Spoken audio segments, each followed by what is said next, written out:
Royal Kludge RK68 keyboard. Now, a while ago I looked at the RK61, and this is the very similar, slightly larger brother than the RK61. It weighs about 600 grams and features a lot of the same things the RK61 does. And for all intents and purposes of this video, I am looking at the white one, which may look blue to you. There is an RGB variant of that as well, and I did that with the RK61 too. I looked at the white-blue one, people got confused about colors. There is an RGB one.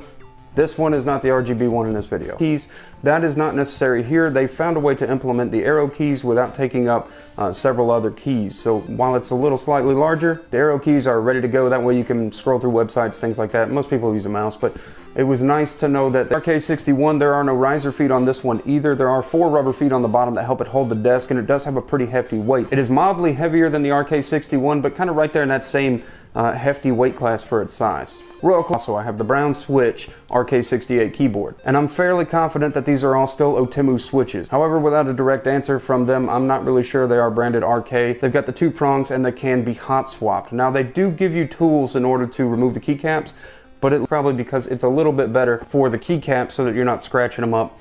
And I get it, but it's difficult to use one of those. The keycaps are double shot, but they're kind of sloppily done, and that's just being honest. Inside, where it really matters, it coats the bottom half of the key. If you flip it over and look inside, you can tell that it's coated in there. But it's not that nice professional style where it kind of fills the whole inner keycap and gives it that extra level of quality feel. When you remove the keycap, you're able to easily take the switch out and swap it, because they also give you some replacement switches. In case of any problems or defects, you're able to swap your own switches. When you use the puller tool, you want to go from the bottom of the switch to the top of the switch, depress it slightly and pull up gently, and it should release the switch from the PCB on the keyboard. In which case, then you very carefully line up your 2 prongs and put the new switch. Switches, of course, sound a little different from blues or reds, which are on either end of the